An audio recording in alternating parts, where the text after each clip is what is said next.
So Clodagh is my name, Clodagh Doyle, and I work in the National Museum here. But I don't work in this branch, I work in the National Museum up in Clodagh Park in Castlebar in County Mayo. And that's where we have the Irish Folklife collection on display. And it's a collection that is associated more with rural Ireland and the traditions and customs and objects associated with the 1850s to the 1950s. So today I'm here to talk about the customs of St. Bridget's Day, but also the customs and festivals of the calendar year. So what we're going to see is a lot of objects from the National Museum's collections and pictures now. So maybe if I do that, yeah. So this is up in Doyle Park in County Mayo, and thanks very much. It's great, thank you. And this is actually the museum galleries, which is on the, it's on a terraced garden, and this is an old estate house in Doyle. And these are the museum galleries there, and it's really traditional life in Ireland, 1850 to 1950. And it's sort of, it's associated with the land determining people's existence, and as a result they're very much in tune with nature and the seasons. And many of the festivals then that they celebrated would have been very ancient in origin, some of them going back to more pagan times, and then others were Christian but had a Celtic roots. And a lot of the festivals centred around kind of pre-Christian elements such as the sun, light, darkness, fire, fertility, death, protection, and Thanksgiving. And then there was also the, holy water, lots of religious elements to the festival as well. And they really also focused on the sustainability of the land, the family unit, and the community. So we're looking at the making of St. Bridget crosses and also the traditions around St. Bridget's Day. So we have an exhibition that deals with spring, summer, autumn, winter, and these are the quarters, the seasons, but also they're marked, the start of every season is marked by a quarter day, and the first day of spring is the first day of February and the old ancient festival of Inbulg, which means giving life or giving birth. So it's new birth and new life on the land. So that's the start of spring in Bulg. Then there's Bealtaine, which is the 1st of May, start of the summer. And then there's Lunasa, which is the 1st of August or in around that time. And then there's November, and that would be Samhain. And we kind of know that the 1st of November is the start of the winter season.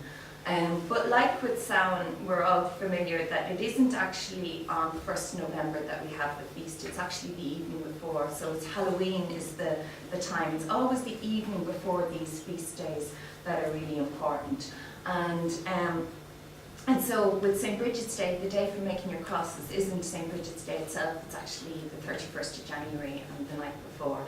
And so spring is a season of hope, and it brings new life, brought better weather, longer days. In fact, there's a rhyme that associated with St. Bridget, and that she promised fine weather from her feast day, from every second day from her feast day onwards. So it's gach bray lá the brow malasa amach sa neve breach, but gach ein lá malasa amach sa neve porg, and lahmala lasa lesh fain.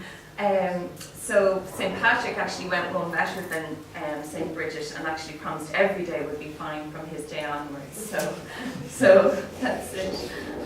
This is in Kildare, and we associate St. Bridget with Kildare. We also associate it with Fahart, County Louth, and we know that St. Bridget is like a saint, like the Holy Woman who set up the abbey, the convent in Kildare, but also has, she has connections, and she is a saint. She's one of our patron saints, along with St.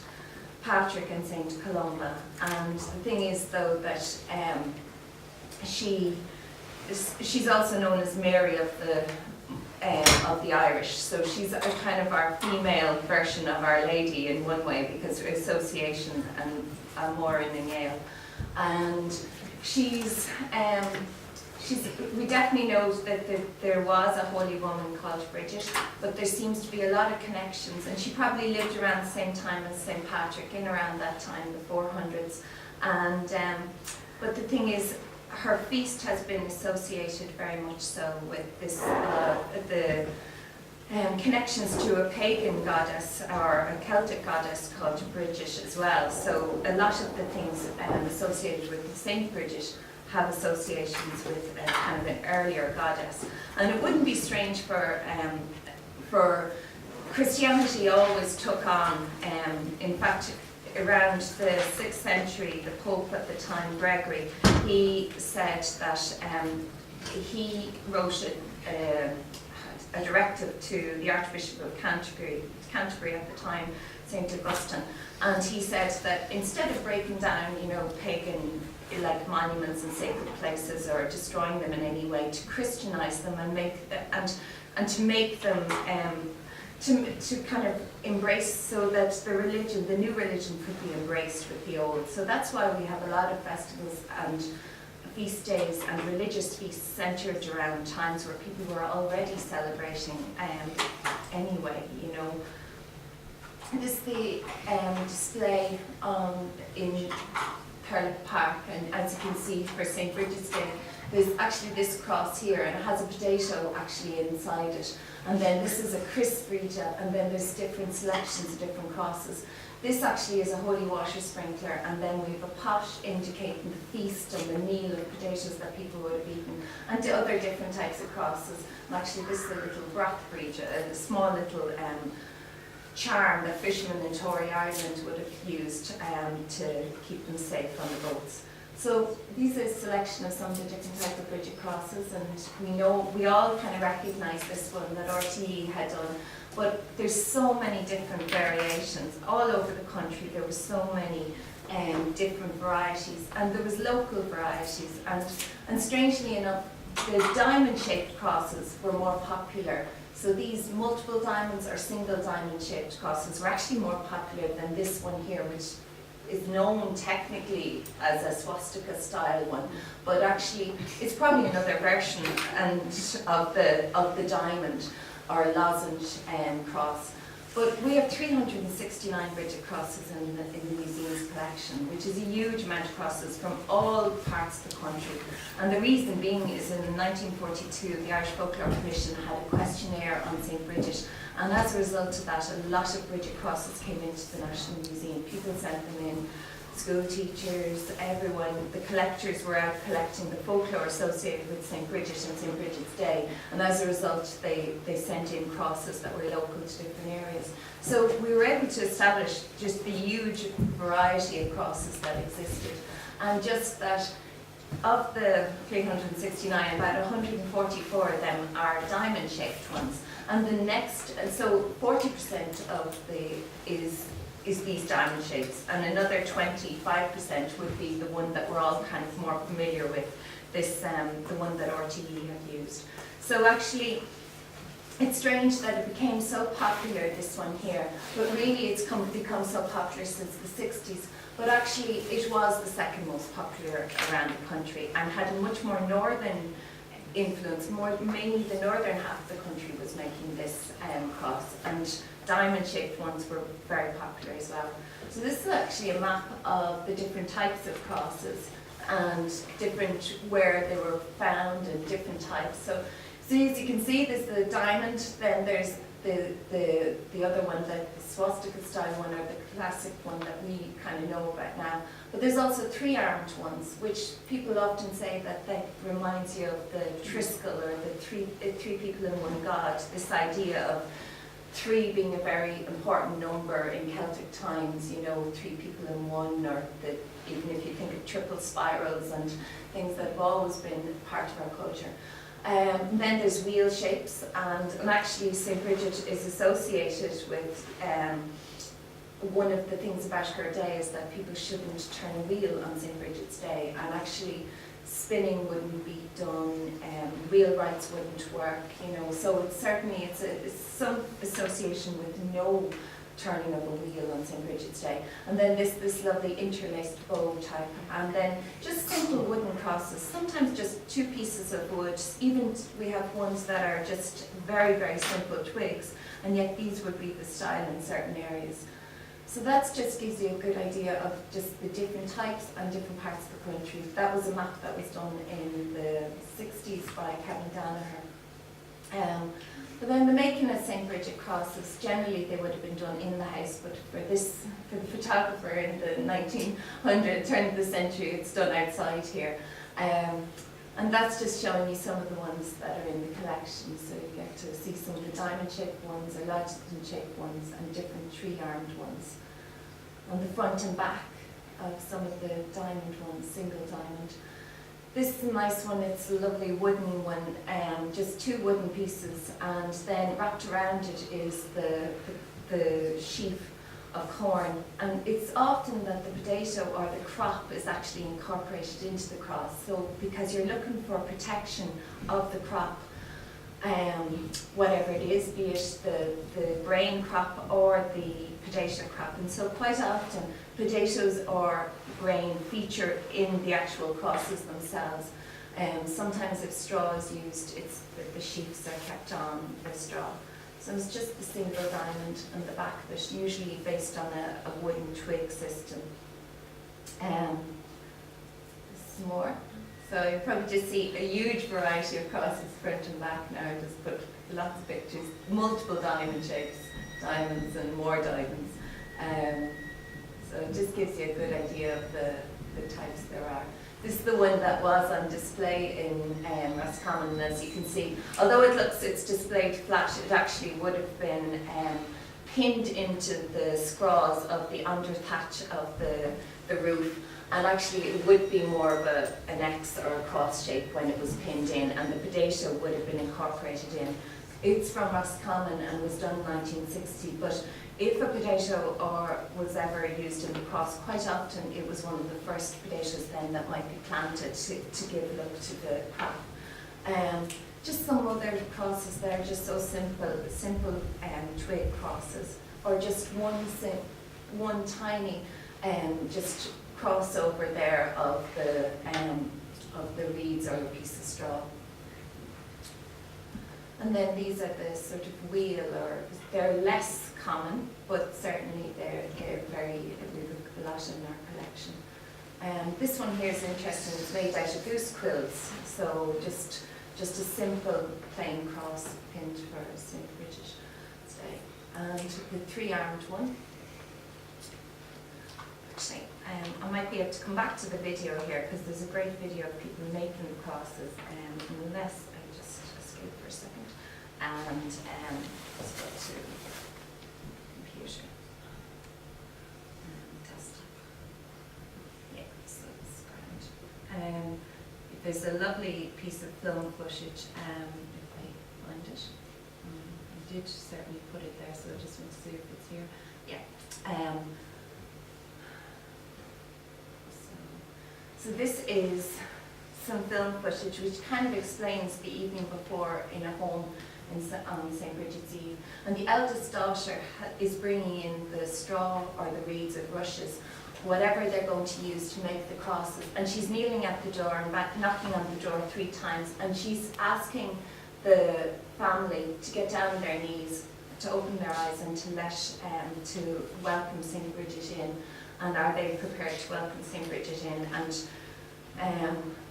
And then when it's either the eldest daughter or a daughter named Bridget, or the man of the house, and now he's blessing with holy water from a holy water sprinkler, and they're making a festive meal then in honour of St. Bridget.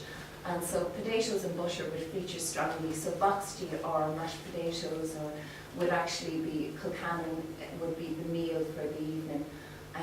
As you can see, those pots are very heavy, but she just lifts it over onto the fire. So then they're pounding with potato pounder and the festive meal. Then it's just making the diamond-shaped crosses. And I suppose everyone has to learn again or relearn.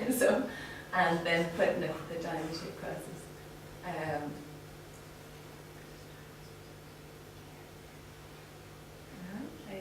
It's funny, I think the man that was in that, you could see that one of them had probably been away. Did you see all the tattoos on his arm? Yeah. So just probably, and actually that film was taken in Donegal, so it would have been very traditional for people from Donegal to go to Scotland and to be working for the summer there. So just. When was it filmed? It was filmed, I think it's the 1940s that it's filmed, and it was filmed by the BBC. It's near Ranfast in Donegal. But it's a great piece of film footage even for just traditional cooking, which is another area I look at. Just seeing her just lift the pot is always a great thing. So I'll just go back now to the other one. Sorry now. And yeah. So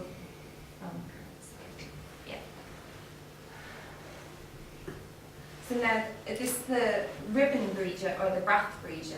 So sometimes on the eve of St. Bridget's feast day, the idea was that the crosses would be left out. They'd either be pinned up in the house, and that St. Bridget would travel through Ireland and bless all the homes and farms with the crosses in her honour. And often the crosses were also left in the byre or wherever the animals were. Sometimes the old crosses were never actually taken down, and you would even tell how old the house was based on the amount of crosses in the Andre patch. Or sometimes then, if that was the case, they also would, if they didn't do that, then often the old cross would be broken up and sprinkled on the cow's bedding or in the byre or on the crop. So the idea of still looking for protection, and the idea of having the festive meal, you don't have that many potatoes in February left. You're going to start planting at that stage. So you're really trying to have a big meal with potatoes in honour of St. Bridget, in looking for protection as well for the potato crop. But the other thing you might do is leave out a ribbon or a piece of fabric, or even a garment or a scarf, or even a jacket, and that would be left outside. So it's the brath breeja, the ribbon breeja, and it's a piece of fabric that will be left out to be blessed on the windowsill and may be blessed by St. Bridget. And the next morning it probably would have been imbued with the dew, and it actually will have increased in size. So there's great relief then that it actually had been blessed by St. Bridget. And then this piece of fabric would be taken out during the year, and if someone was sick or an animal was sick as well, then that would be part of the cure, would be to rope the fabric over the afflicted area, for humans and for animals. I just mentioned it's a very fuzzy slide, but St. Bridget is associated with farming and fishing, but also if you had leftover bits of straw, you wouldn't just dump them, you'd actually make them into small other things. And one of the things that we have from Tory Island is this small little brath breeja, and it would be something that was taken out by fishermen into their boats for protection from St. Bridget, and it's made with the leftover straw.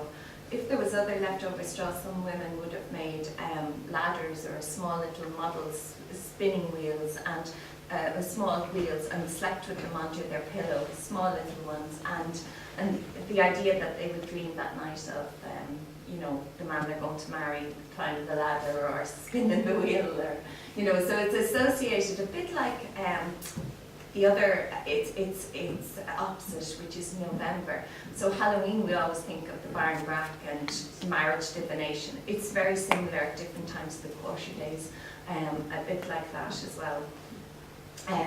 These are wreath oaks, and they're the doll effigies of Bridget. So some of them, as you can see, are very nice, and they're lovely representations of Bridget, often made with the straw, sheaves of straw or rushes, or sometimes they have a potato incorporated into them. Two of them that we have on display would have that. And sometimes they're very large, like this one is about 4 or 5 feet. She's quite a tall breed oak. And breed oak actually is the Irish for bride as well, so the breed oak, so So this is some of them. One, it's box in the museum store, and another one that's on another one made out of straw. And as you can see, they get scary as well. There's some scary versions of the same thing. So kind of potato heads and different things in them, and you know, it's like a baby in a cradle as well. You know, it's the grijo carried from house to house. And this is outside Spittle, and this photograph was taken, but the children, it's either the biddy boys would have gone around, or girls and boys, or in some parts unmarried young women would go, or just the children. A lot of the time the traditions actually focus on the men, and then after that it takes over by the children, you know, the tradition. But it's basically going for house to house, and they would say, this is Bridget dressed in white, give her a penny for this dark night, she is deaf, she is dumb, for God's sake, give her some, or for God's, she cannot talk without a tongue. So it's the idea of getting some money, or a little, you know, some sweets or whatever for a Bridget's day, for a Bridget party, or a party in honour of the saint. And if it was the men going from house to house, it's usually they're looking for drink. So and that actually is the doll. So this doll, or doll effigy, this grijo, is actually in the museum. It's been photographed in 2 angles, so you actually do see the straw underneath, you know, there underneath it. So that's the same one that's from Spittle. There's also a St. Bridget girdle in the collection from the Aran Islands, and it was a special kriss or woven belt that was made in honour of St. Bridget. So another small piece of film footage, so I'll just try and exit that first. And yeah, so the Bridgets, they would go from house to house with the doll, and the last bit of film. These are the biddy boys in just a 20 seconds clip. So, but in Kerry, it would be the men, and you can see all the wonderful straw costumes, total disguise, going from carrying doll effigies of Bridget, having, you know, a bit of a party, plenty of, very strong in Kerry. So that was a very short clip, so I'm just going to play it again to give you an idea of, so you can see even the straw headdress, the famous, like all the disguise, and so that's the Biddy Boys, a very strong tradition down, and that was filmed in Kerry, but it would be strong there, but it would have been strong in lots of parts of the country, so yeah, and so that's that, and yeah, so yeah, oh, this way. Sorry. Yeah, so this one, the Biddy Boys hats, very like the mummers' costumes. So at different times of the calendar year, people go around dressed in straw. So for Halloween, Wren boys, mummers, straw boys, different times of the year people would have dressed in the same straw costume. But sometimes these ones were particularly, like this one has the St. Bridget cross actually incorporated into the hat, a bit like the ones you saw in Kerry. And the other thing the Biddy Boys might have brought with them was a crisparija, and that's this very large girdle or belt. And it's made out of straw and usually has a cross on it, or a few crosses, 3 crosses on this one. Another one here with a cross and fabric at the end of it. And that's the end of that one. Or even these small little crosses at the end of them. So these girdles would have been part of when you go from house to house. And the idea that you would say a prayer to St. Bridget and you'd pass through the girdle. So for men, they would push their right hand and right foot in and put their bodies through the hoop as such, and then come out the other side saying a prayer to protect them from illness for the coming year. And for women, it was a bit more ladylike, so they just had to pop it over their head and step out of it, so that was easier for them. So it was to gain protection from the Crisparija, and gain protection for the coming year from illness. And the other thing you might do on St. Bridget's Day is go to the St. Bridget Well, or if there was a holy place associated with Bridget, and particularly collection of well water on this day would be kept for curative or protective means over the coming year. So this one is up in Mayo and St. Bridget Well. This one there is in Mullingar, and nice one. This is Brideswell, County Roscommon. So again, this is actually this is associated with the 1600s, and there's a crest put up. I think I've just forgotten your man's name, but he was Sir something, and where is his name? Yeah, Sir.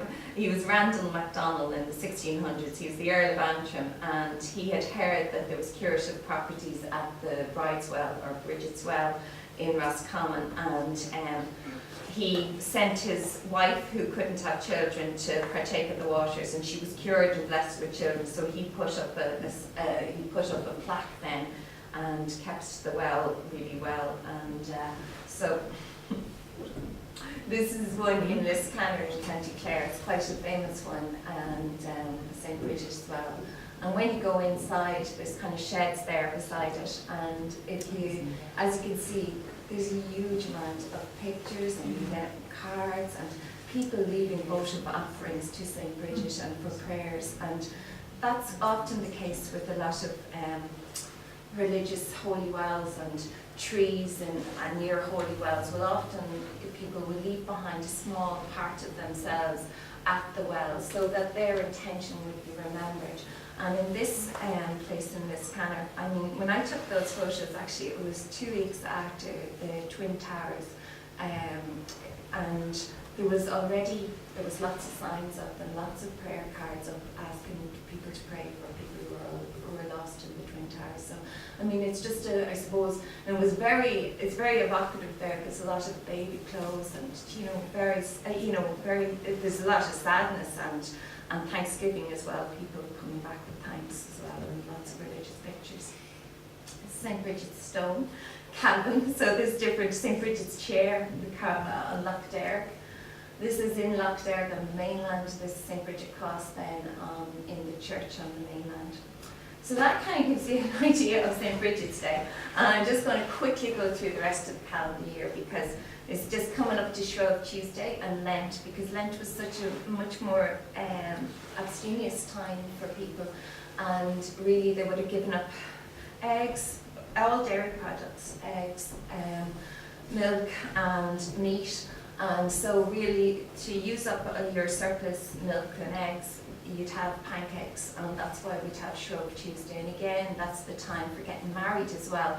It was the last day you really permitted for weddings before Lent, because nothing, no dances, no merriment, no drinking, no nothing would happen during Lent. And so the idea is that if you were going to have a wedding celebration, your last day was Shrove Tuesday, and it's also a day for people to flip the pancake and know if they flip it well, they'll get married within the year. So it's again, marriage divination comes up again. But so that's the idea of weddings. So this is the lovely drawing of a woman on a horse coming home from Halls, Ireland. It's bringing home the bride, and this is hauling home the bride. So actually, if you're going to, there was a tradition that, when the new bride comes to the home, she's going to make the bread, and she'd be the main breadwinner now, or not breadwinner, sorry, bread maker. And so the mother then will hand over, the mother-in-law will hand over that task to the new daughter-in-law. And it's quite traditional for her to, on the threshold of the house, to break a cake of brown bread over the new bride's head. But I'm sure if she doesn't really like her, that bread could be quite hard and still. So.